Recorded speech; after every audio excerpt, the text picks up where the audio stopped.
Thank you, Pastor. God's morning.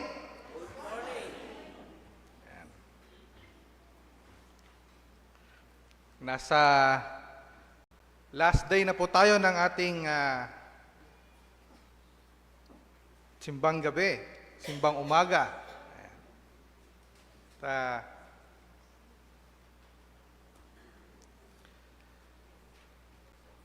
Ako'y natutuwa at may pagkakataon na naman tayo ngayon na makapagbahagi sa inyo ng magandang balita.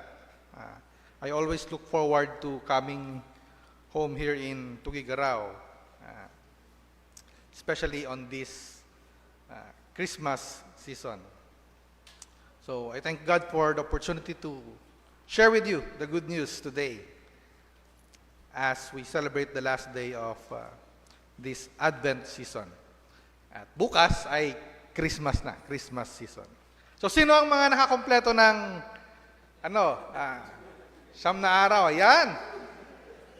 Marami. Ako din, nakompleto ko, pero online yung iba. Ayan. May mga naka-online tayo ngayon na kompleto rin nila yung online natin. Okay. Let us pray. Lord, prepare our hearts and minds as we listen to your word, and may the words of my mouth and the meditation of my heart glorify your name, my rock and my redeemer. Amen.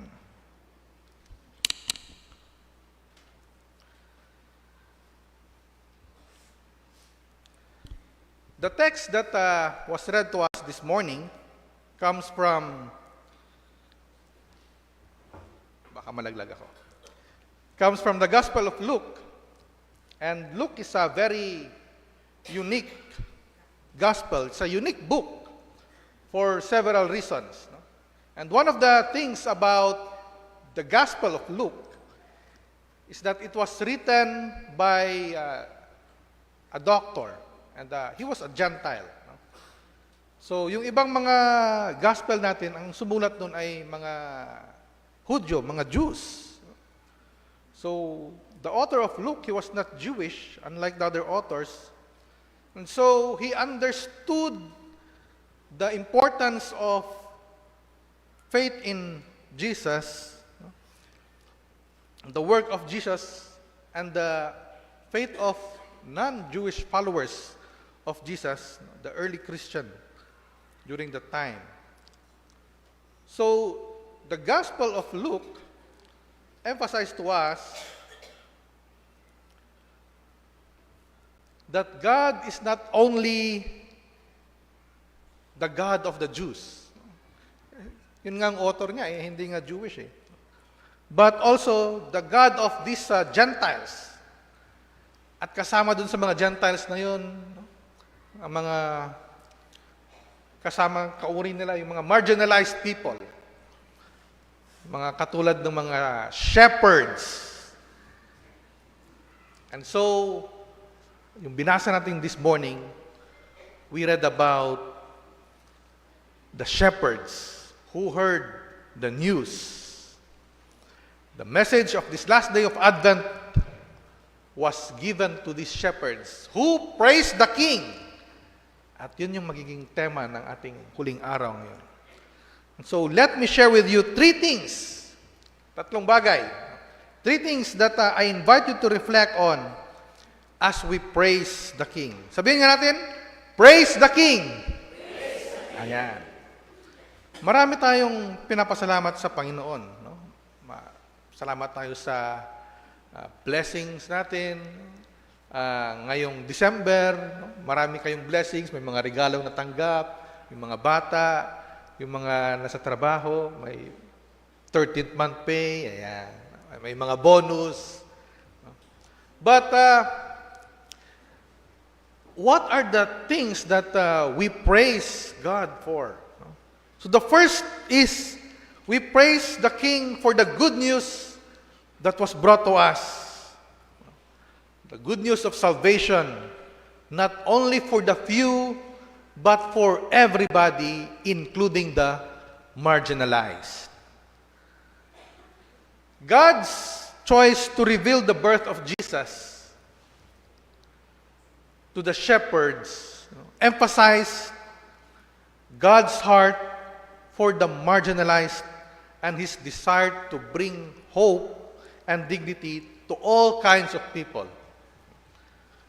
Hindi lamang yung mga may kaya, hindi lang yung mga nakakaangat sa buhay, kundi pati yung mga medyo nangangailangan, pati yung mga medyo kapos sa buhay, pati yung mga medyo hindi natin pinapansin, no? Yung mga nasa laylayan ng lipunan. And this reflects the joy and love of Advent, calling us to praise the King who values everybody, lahat, everybody, and uplifts especially those who needs upliftment, lalo na yung mga nangangailangan sa buhay. In verse 13 and in verse 13 and 14, it says there, suddenly a great company of the heavenly host appeared with the angel, praising God and saying, "Glory to God in the highest, and on earth peace to those on whom His favor rests." Nagkakantahan yung mga anghel, parang yung choir natin dito kanina. We learn about God's favor is not limited only to the few, to the powerful, or the elite, but extends even to the humble, to the forgotten, to the outcast. Yung mga tulad ng mga shepherds. Alam niyo yung mga shepherds, prominent sila. Pagka may nativity scene, yung mga bata, nakapang-shepherd. Pero hindi natin naintindihan yung kahalagahan ng mga shepherds sa kwento ng Pasko. Yung mga shepherds na yan, andun sila sa field. Sino mga farmers dito sa atin? Ayan, yung mga madaling araw pa lang, nagigising na at andun na sa field. Madalas, itong mga shepherds na ito, hiwalay sila doon sa main population. At dahil itong mga shepherds na ito, kasama nila yung mga karnero, yung mga sheep. They're together with the sheep. And so, they spend a few days away from the people, from the village. And they spend most of their time with the sheep. Though they're in the field, they sleep there with the sheep. They're in the ground. They sleep there with all the dirt, pati yung dumi doon ng karnero, yung ihi niya doon, yung pagkain nila doon. At alam natin that in that Jewish society, medyo they are strict about their cleanliness. If you are unclean, pag hindi ka pa nakaligo o hindi ka nakapag-ayos, if you are unclean, you are separated from the clean. And only those who are clean are worthy to be with other people. Only those who are clean are worthy to come into the village center and even come into the temple and worship God. But here, you see the shepherds with all their dirt, lahat ng kanilang dumi. At andun ang mga anghel, lumapit sa kanila, pinuntahan sila. Yung mga tao na ayaw sana natin dahil madumi, kinamumuhian, hinihiwalay sa lipunan. Andun pumunta yung mga anghel para magbigay ng magandang balita. To give the good news. And they received the first. They were the first to receive the good news. The marginalized, the shepherds. And who are the shepherds now in our society?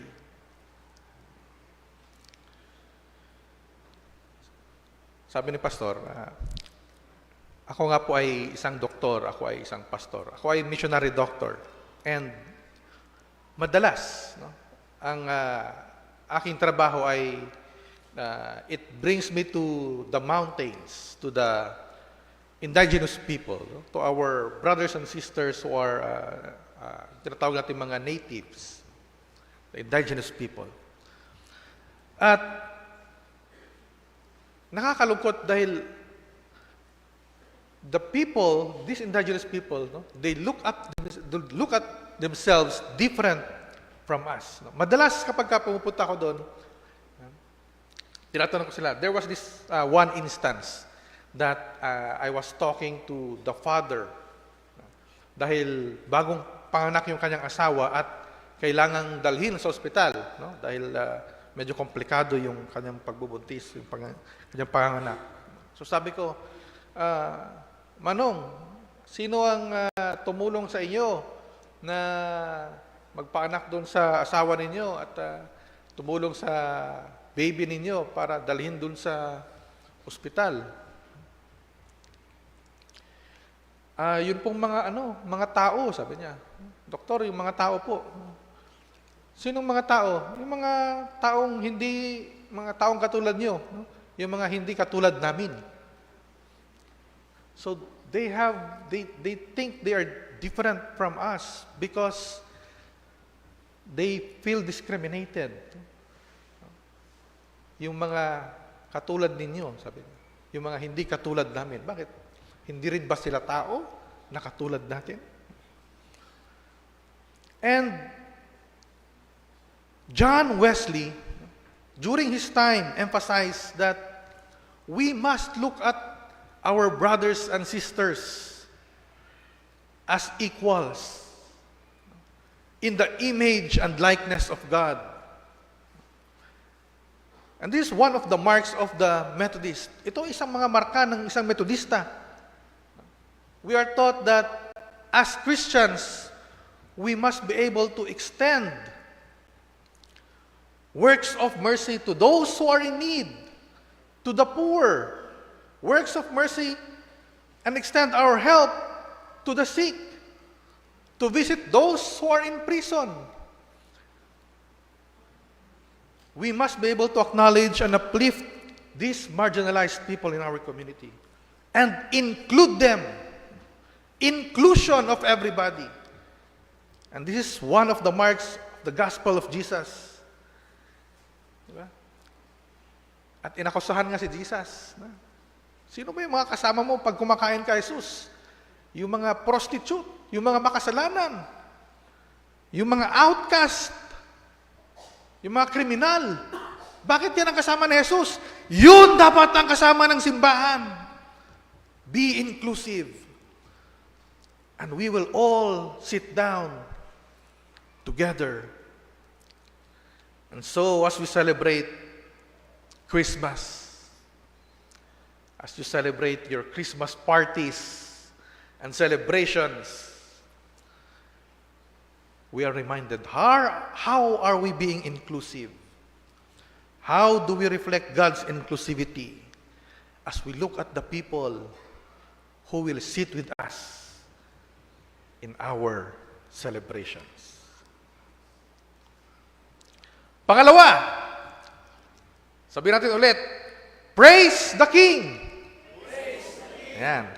We praise the King who will bring social justice and peace. The King's arrival assures us that God's favor and His plan to bring social justice and harmony and peace to our lives, to our families, and to this world. It gives us a message of hope that will transform our heart, gives us peace of mind, even in our troubled days, and especially during this Advent season, as we reflect on God's love and mercy.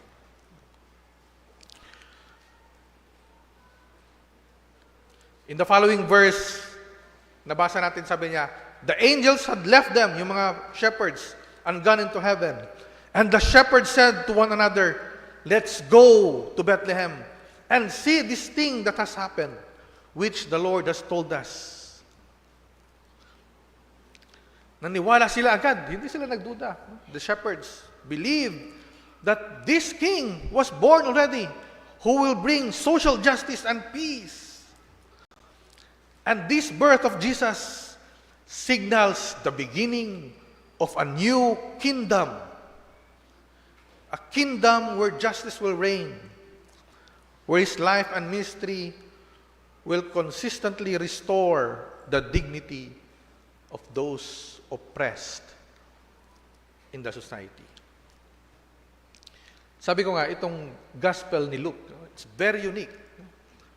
Dito natin makikita, laging pinapakita kung paano ginamit ng Panginoon yung mga nasa laylayan, mga oppressed. At kung paano sila ay maiaangat to bring justice and peace in this world. At hindi ba dapat ganun ang ating nakikita bilang mga Kristiyanong Metodista? Simula't simula sa history ng ating simbahan, ng ating iglesia, bilang mga Metodista, the early Methodists advocated for social justice. This is the brand of Christianity that John Wesley emphasized to the early Christian Methodists. To be concerned about the welfare of the people. He said, there is no holiness but social holiness. Because being a Christian means never being alone. A Christian is always in the context of society, in the context of a relationship with other people. Hindi ka pwedeng maging Kristiyano na ikaw lang. Yes, we have a personal relationship with God, but your Christianity is always about relationship with other people. It's about society.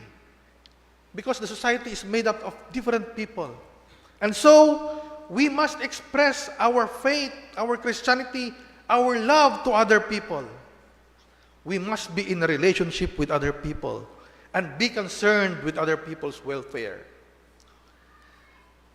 And so, the birth of Jesus will bring about peace, restoring relationship. Paano ka naman maging Kristiyano kung kaaway mo yung mga kasama mo?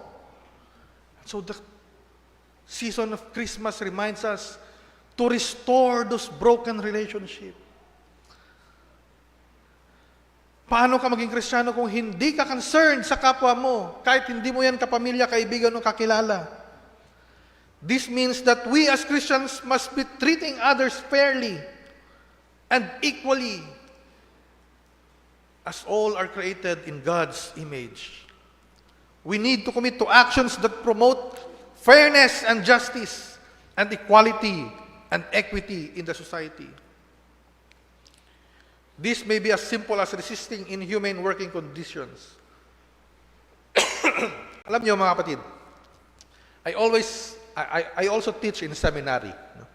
And I always emphasize this to the young pastors. Our Christian faith moves us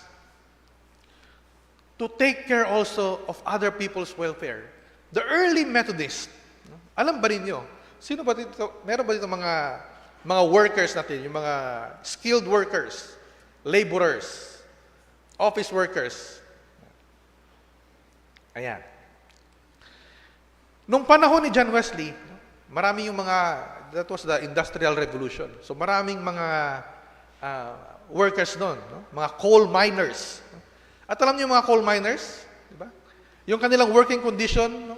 Pag pupunta sila sa trabaho, isasakay mo lahat sa truck, isasiksikan sila doon, no?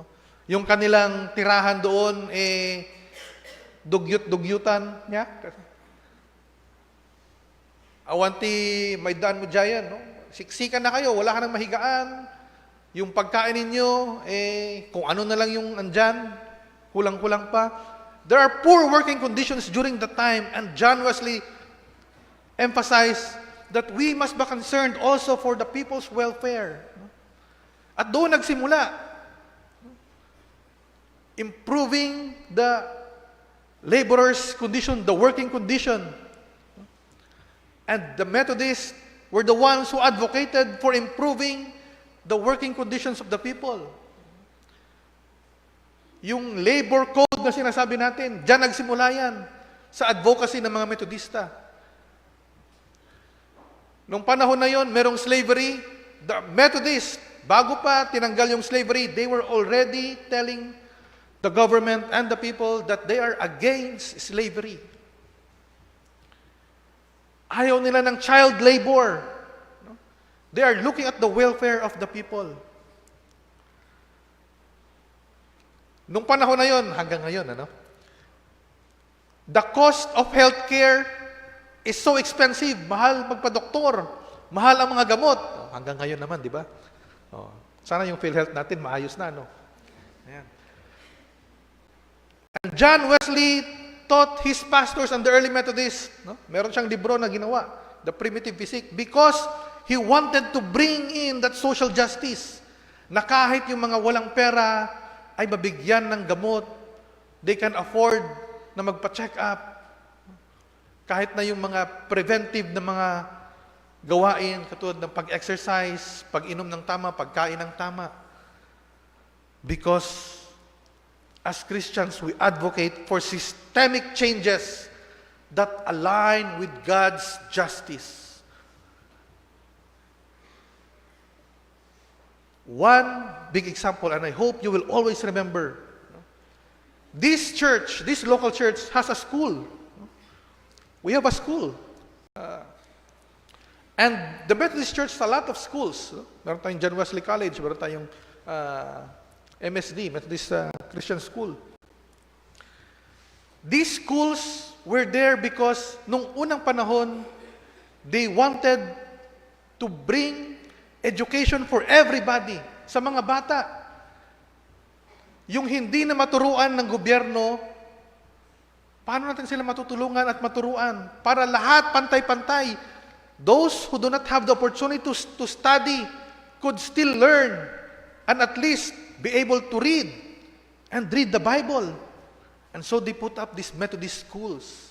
How about those who are sick, na hindi maka-afford ng gamot o magpa-check up? And so they put up these mission hospitals to bring about equality and social justice. And so when you see these institutions natin, I hope we will be reminded that we are participating in God's ministry in bringing social justice. And we praise the King for that, for bringing social justice and peace. Pangatlo, sabihin natin, praise the King. Praise the King. We praise the King who keeps His promise. The good news for celebration and witness. This last day of Advent season reminds us that God keeps His promise. The shepherd's joy and praise reflects our call to rejoice in the gift of salvation in that manger and share the good news to others. In verse 17 to 20, when they had seen Him, the shepherds, they spread the word concerning what had been told them about this child. And all who heard it, lahat ng nakarinig, amin ba?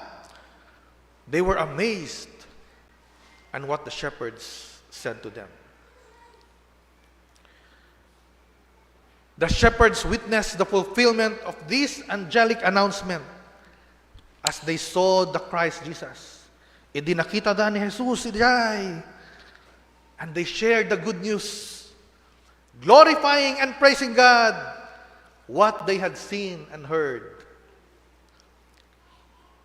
And so we share the good news to everybody, the message of hope and salvation. In our lives, this 2024, God has been faithful to us. I know God has been faithful to you. God kept His promise. We might have encountered challenges, difficulties in this 2024. At darigrigat tayo. Marami tayong mga challenges. Yung iba, nagkasakit. But God gave us the strength to accept and learn from all these experiences. From the failures we had in our work, in school. God provided for our financial needs in our businesses. And all those, we could call those miracles because we have seen the faithfulness of God. One of the things that I am thankful, nagpapasalamat ako sa Panginoon. Kung nakita nyo dito, merong bagong hospital, yung ACE Medical Center, dito sa Tugigaraw. So, that is one health ministry that I participated in. So we started that this year. It was a challenge for us, but we are thankful that we are able to extend this health ministry on this side of Cagayan Valley. And so we share this good news to everybody, because all these promises are part of God's faithfulness to us. And that is the good news, my dear brothers and sisters. The birth of Jesus Christ is a fulfillment of God's promise and faithfulness. And it signifies the culmination of God's redemptive plan. God's redemption for all the world. The King who has promised to bring salvation and hope to all humanity is fulfilled. We praise the King for keeping His promise, even if sometimes we doubt, we question God's presence in our lives. We are thankful that God is faithful. Let us praise the King for His goodness. And like the shepherds, let us go out this Christmas and the rest of the year and tell our family and friends and proclaim to all the world that Jesus Christ is born, in the name of the Father, of the Son, of the Holy Spirit.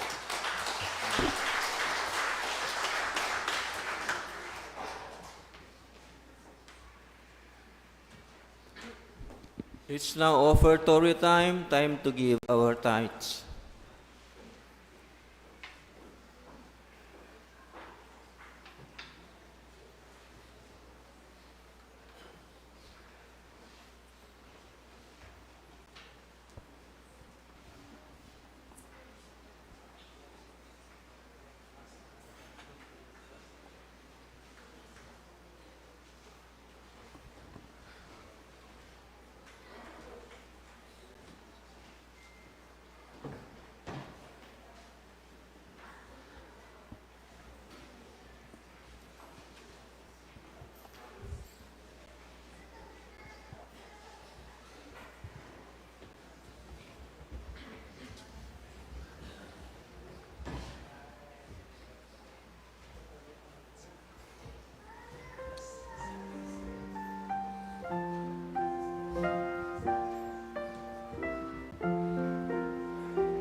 Shall we all pray the offertory prayer? Lord God, today may we not only unwrap presents, but may we discover more of your love. Today, may we not only eat on festive food, but may feast on your faith. Today, may we not only cherish happy times with family and friends, but maybe we invite you into our lives. Today, may we not only sing carols that celebrate your birth, but may we dwell upon the resurrected Christ alive this moment. Living Lord, we long to discover your love, feast on your truth, invite you into our lives, and thank you for your sacrifice. Amidst the presents, food, and family, we long to celebrate Christmas with you. Amen. Shall we be seated?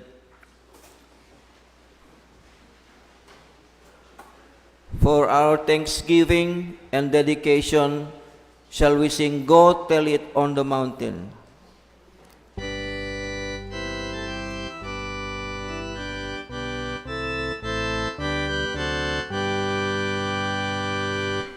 Go tell it on the mountain, over the hills and everywhere. Go tell it on the mountain that Jesus Christ is born. While shepherds kept their watching, or silent flocks by night, behold, throughout the heavens there shone a holy light. Go tell it on the mountain, over the hills and everywhere.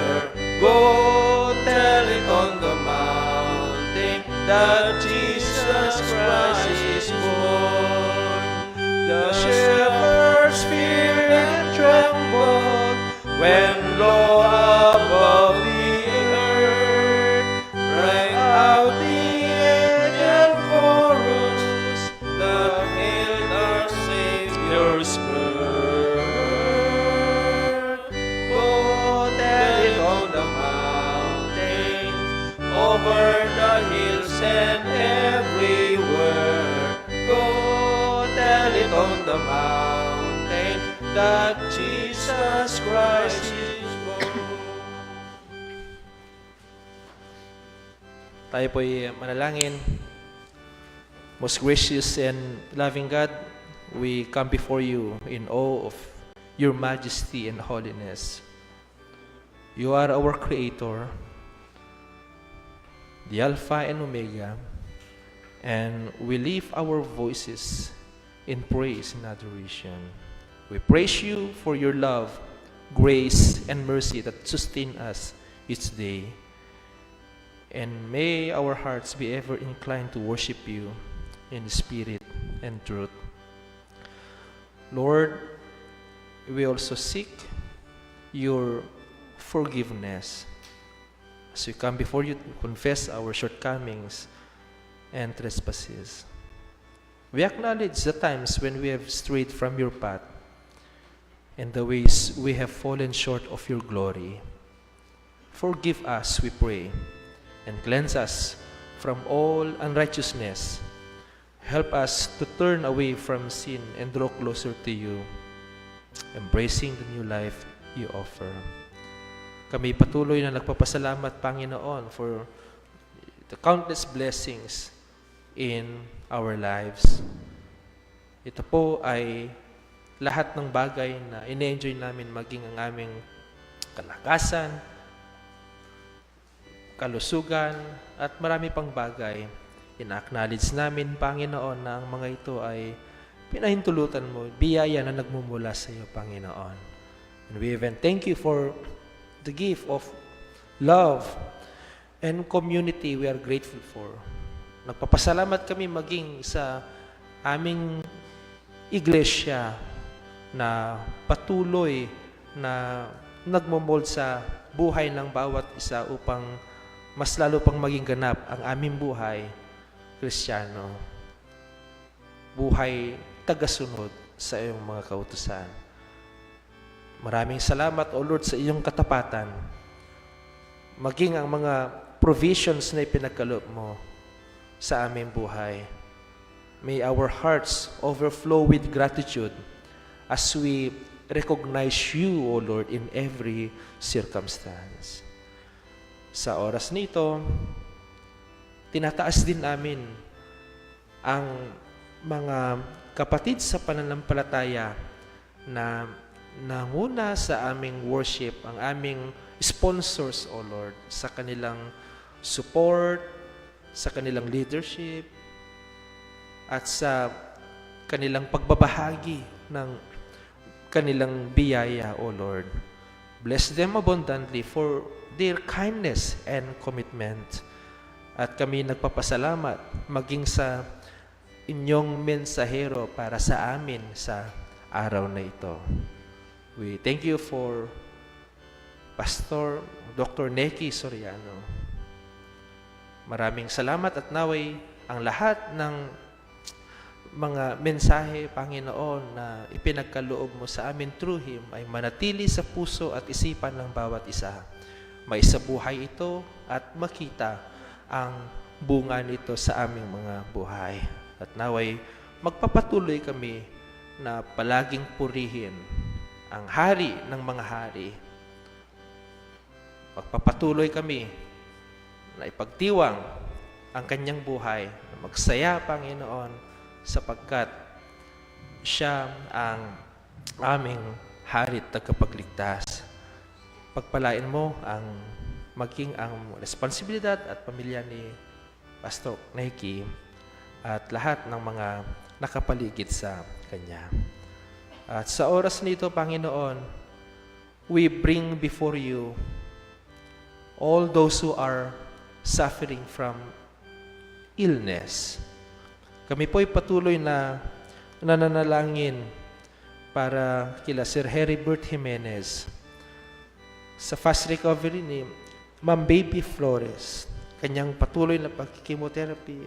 Ganon din kay kapatid na Frankie Ortiz, kay Ma'am Felina Maglay sa kanilang chemotherapy. Ganon din kay Ma'am Chona Gumabay, Sir Romeo Sipaluca, Karen Suyo.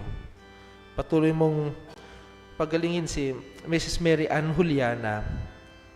At ganon din ang fast recovery para kay Mrs. Rosary Tapulaw. Patuloy mong ipagkaloob ang pangangailangan ng bawat isa sa kanila, maging ang mga pinansyal nilang pangangailangan upang maibigay sa kanila ang lunas. At alam namin na walang imposible sa iyo dahil ikaw ay makapangyarihan. At kinaklaim namin ang iyong kalakasan para sa bawat isa.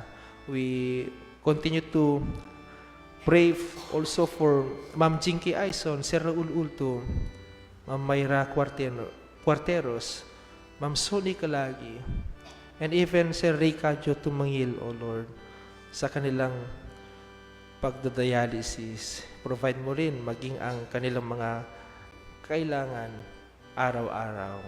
At ganoon din sa panunumbalik sigla ng katawan at paningin ni Sir J.R. Conciso. We ask for your healing touch to be upon them, O Lord. Restore their bodies, comfort their spirits, and grant them peace, knowing na they are not alone in these struggles. We claim healing once again, Lord, in the name of Jesus.